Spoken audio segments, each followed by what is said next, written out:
नमस्कार दोस्तों, स्वागत है आपका आपके अपने YouTube channel the competition hub पर। दोस्तों हम बात कर रहे हैं रेलवे भर्ती बोर्ड। आप सभी लोगों को पता है कि रेलवे की CBD 2 का एग्ज़ाम स्टार्ट हो रहा है। काफ़ी कम समय है, डेट भी एक्सटेंड होने वाली है। आप सबको लोग ये भी पता है कि RRB जो जेई का डेट थी वो डेट एक्सटेंड हो चुकी है, बट हो सकता है मे बी पॉसिबल है कि रेलवे का भी ALP का भी हो जाए। बट अभी तक तो कोई इन्फॉर्मेशन नहीं आई है। बट उससे पहले अगर आपको instrument mechanic, fitter, Turner, mechanical engineering and welder, plumber की क्लासेस करनी है तो आप हमारे वीडियो के साथ जुड़े रहें। अगर हमारे चैनल पर पहली बार विजिट कर रहे हैं तो इसको सब्सक्राइब जरूर कर लें और साथ ही साथ बेल आइकन को दबा दें ताकि हमारी वीडियोज़ की नोटिफिकेशन आपको सबसे पहले मिल सके। तो चलिए बिना समय गंवाए हम आपको क्वेश्चन की तरफ लेके चलते हैं जो हर साल एग्जाम्स में पूछे जाते हैं। ये आपको छांट करके बहुत ही स्ट्रिक्टली क्वेश्चंस को निकाला गया है जो आपके लिए काफ़ी हेल्पफुल होगा। तो दोस्तों यहाँ पे क्वेश्चन है कि ब्रेजिंग प्रक्रिया में फ्लक्स का प्रयोग डैश के रूप में किया जाता है। तो दोस्तों यहाँ पे पाउडर, तरल, पेस्ट दिए गए सभी हैं। तो याद रखना आपको डी ऑप्शन लगाना इसका। दिए गए सभी हैं क्योंकि ब्रेजिंग प्रक्रिया में जब फ्लक्स का यूज़ किया जाता है तो उसमें पाउडर भी, तरल, और तरल मतलब होता है लिक्विड, ठीक है, पेस्ट का भी यूज़ करके हम इसे करते हैं, ठीक है। चलिए नेक्स्ट क्वेश्चन की तरफ चलते हैं। क्वेश्चन यहाँ पे है टीन जस्ता के शोल्डर का उपयोग डैश जोड़ने के लिए किया जाता है। जो टीन जस्ता है उसको क्या क्या उपयोग किया जाता है जोड़ने के लिए? पहला है एल्युमिनियम, दूसरा जस्ता, तीसरा है तांबा और चौथा है कांच। तो दोस्तों यहाँ पे याद रखना जो इसमें एल्युमिनियम होता है वह टीन के जस्ता को जोड़ने के लिए इसका यूज़ किया जा सकता है। अगले क्वेश्चन की तरफ चलते हैं। अगला क्वेश्चन है, आप लोगों को पता हो कि जो भी स्टूडेंट गैस वेल्डर के लिए है उनके लिए काफ़ी इंपॉर्टेंट है, या आप इसे नोट कर लेना। वेरी इंपॉर्टेंट क्वेश्चन है ये, ठीक है। और ये है कि गैस वेल्डिंग के मामले में एसिटिलीन गैस सिलेंडर का रंग क्या होता है? यहाँ पे याद रखना है कौन सी बात कर रहा है, गैस सिलेंडर के मामले में एसिटिलीन, ठीक है। इसका एसिटिलीन जो होता है वो A grey, B maroon, C काला, D नीला। तो याद रखना है दोस्तों यहाँ पे B जो होता है वो मैरून होता है, जो गैस वेल्डिंग के लिए एसिटिलीन गैस सिलेंडर का रंग पूछा जा रहा है, ठीक है। अगले क्वेश्चन की तरफ चलते हैं। वेल्डिंग के लिए आवश्यक आर्क का तापमान क्या है? जब वेल्डिंग करते हैं तो उसका जो तापमान, उसका टेम्परेचर जो होता है उसके बारे में बात की जा रही है। 1000 degree Celsius, 2000 degree Celsius, 3000 Celsius और 4000 सेल्सियस, 5000, 6000, 7000 और 8000। तो याद रखना दोस्तों 1000 से लेकर के 2000 सेल्सियस की बात कर रहा है, 3000 से लेकर के 4000 सेल्सियस की बात कर रहा है, 5000, 6000 लेकर 7 से लेकर के 8000 तक। तो आपका जो राइट आंसर दोस्तों वो है आपका C 5000, यानी 5K से लेकर के 6K सेल्सियस तक का जो तापमान होता है वो वेल्डिंग के लिए आवश्यक तापमान होता है, ठीक है। अगला क्वेश्चन है, मेंटल इंटर्न गैस वेल्डिंग के लिए किस इनवर्ट गैस का इस्तेमाल किया जाता है? तो दोस्तों argon, nitrogen, oxygen, carbon dioxide. तो इसका जो राइट आंसर है वो आर्गन होता है। आर्गन का मेटल इंटर गैस वेल्डिंग के लिए इसका यूज़ किया जा सकता है, ठीक है। दोस्तों अगला क्वेश्चन है TIG वेल्डिंग की प्रक्रिया में किस इलेक्ट्रोड का उपयोग किया जाता है? तो TIG जो होता है वो टंगस्टन, क्रोमियम, आयरन, स्टील। तो आपका राइट आंसर है टंगस्टन। टंगस्टन जो होता है वो TIG वेल्डिंग की प्रक्रिया में इलेक्ट्रोड का यूज़ किया जा सकता है, ठीक है। अगला क्वेश्चन है, सोल्डरिंग प्रक्रिया के लिए तापमान क्या होता है? सोल्डरिंग जो प्रक्रिया होती है उसका क्या तापमान, क्या टेम्परेचर होना चाहिए? वो 10 डिग्री सेल्सियस से लेकर 20 डिग्री सेल्सियस तक, 40 डिग्री सेल्सियस से लेकर के 80 डिग्री सेल्सियस तक, 80 डिग्री सेल्सियस से लेकर के 100 डिग्री सेल्सियस तक, और 180 डिग्री सेल्सियस से लेकर के 250 डिग्री सेल्सियस तक। तो जो आपका राइट आंसर है दोस्तों वो 180 डिग्री सेल्सियस से लेकर 250 डिग्री सेल्सियस का उपयोग सोल्डरिंग प्रक्रिया के लिए इसका तापमान होना जरूरी है, ठीक है। अगले क्वेश्चन की तरफ चलते हैं। कह रहा है गैस वेल्डिंग में किस प्रकार के ईंधन का गैस का उपयोग किया जाता है? जो गैस वेल्डिंग होती है, जो वेल्डर से उनको पता होगा कि जो गैस की वेल्डिंग होती है उसमें किस प्रकार की गैस ईंधन का यूज़ किया जाता है। तो दोस्तों यहाँ पे बहुत ही इंपॉर्टेंट है, अगर बात करें तो वेरी इंपॉर्टेंट क्वेश्चन है ये, ठीक है। यूज़ करना है बायोगैस, कोयला, एसिटिलीन और ऑक्सीजन। तो जिसका राइट आंसर दोस्तों वो है C। इसका C है एसिटिलीन गैस होता है, ठीक है। जो गैस वेल्डिंग करते हैं उनके जो ईंधन यूज़ किया जाता है, जो फ्यूल यूज़ किया जाता है, यानी उसे कहा जाता है एसिटिलीन गैस, ठीक है। चलिए नेक्स्ट क्वेश्चन की तरफ चलते हैं। कह रहा ऑक्सी एसिटिलीन प्रक्रिया किस प्रकार के ज्वाइंट के लिए अनुकूल है?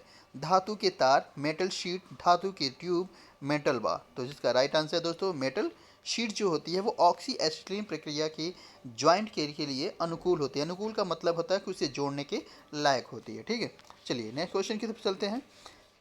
किस लॉ में एसिटिलीन और ऑक्सीजन का अनुपात 1:1 होता है?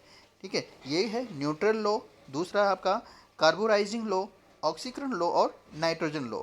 तो दोस्तों इसका जो राइट आंसर है वो न्यूट्रन लॉ जो होता है वो एसिटिलीन और ऑक्सीजन का रेशियो यानी अनुपात 1:1 होता है। ठीक है, अगले क्वेश्चन की तरफ चलते हैं। वेल्डेड धातु में कौन सी ज्वाला कार्बन की जोड़ती है? वेरी इंपॉर्टेंट क्वेश्चन दोस्तों, वेरी इंपॉर्टेंट क्वेश्चन। ठीक है, कह रहा है वेल्डर धातु में कौन सी ज्वाला कार्बन को जोड़ती है? न्यूट्रल वेल्डिंग लो, कार्बोराइजिंग लो, ऑक्सीकरण लो और ठीक है, तो ये आपका है बी ऑप्शन, कार्बोलाइजिंग लो जो होता है ये जोड़ने के लिए काम आती है। ठीक है, डी जो होता है दोस्तों ये नाइट्रोजन लो होता है, बट नाइट्रोजन न्यूट्रिकल वेल्डिंग और ऑक्सीकरण जो होता है ये नहीं होता है, बट इसमें जो राइट आंसर है वो है कार्बोलाइजिंग लो। ठीक है, अगला क्वेश्चन है, निम्नलिखित में से जो वेल्डेड ज्वाइंट अधिक मजबूत होते हैं?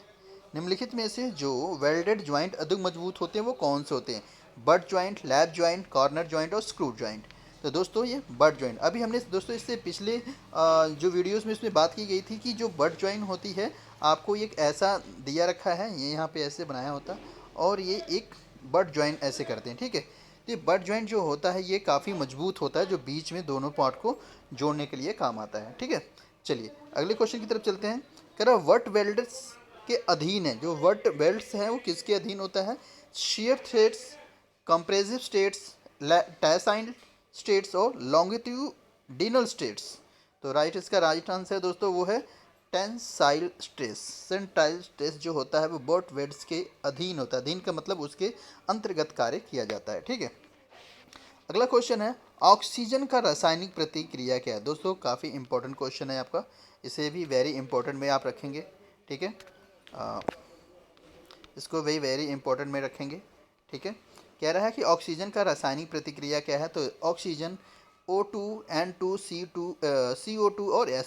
ठीक है, तो O2 जो होता है इसका रासायनिक प्रक्रिया होता है ऑक्सीजन का। ठीक है, CO2 जो होता है वो कार्बन डाइऑक्साइड होता है। ठीक है, N2 नाइट्रोजन होता है और S जो होता है वो सल्फर होता है। तो यहाँ पे O2 की बात की जा रही है, तो O2 जो है ऑक्सीजन का रासायनिक प्रतिक्रिया है। ठीक है, चलिए अगले क्वेश्चन की तरफ कहते हैं, कौन सा वेल्डिंग आसान होता है? दोस्तों यहाँ पे वेल्डिंग की बात करी है, तो कौन सा वेल्डिंग जो है वो आसान होता है? Plate, sheet, rod, tube.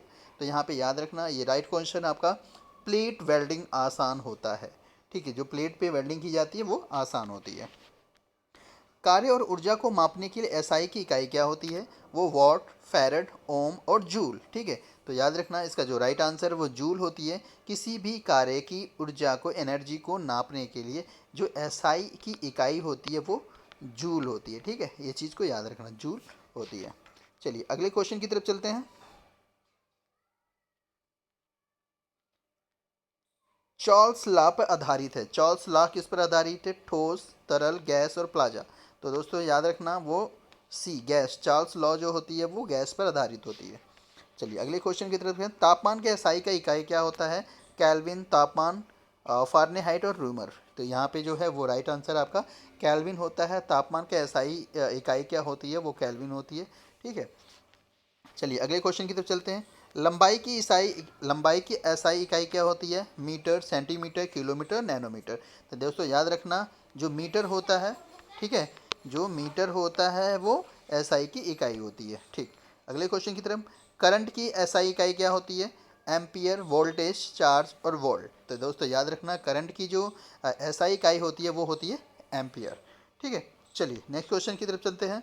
समय की इकाई क्या होती है? समय यानी टाइम की इकाई क्या होती है? वो सेकेंड, घंटा, मिनट और दिन।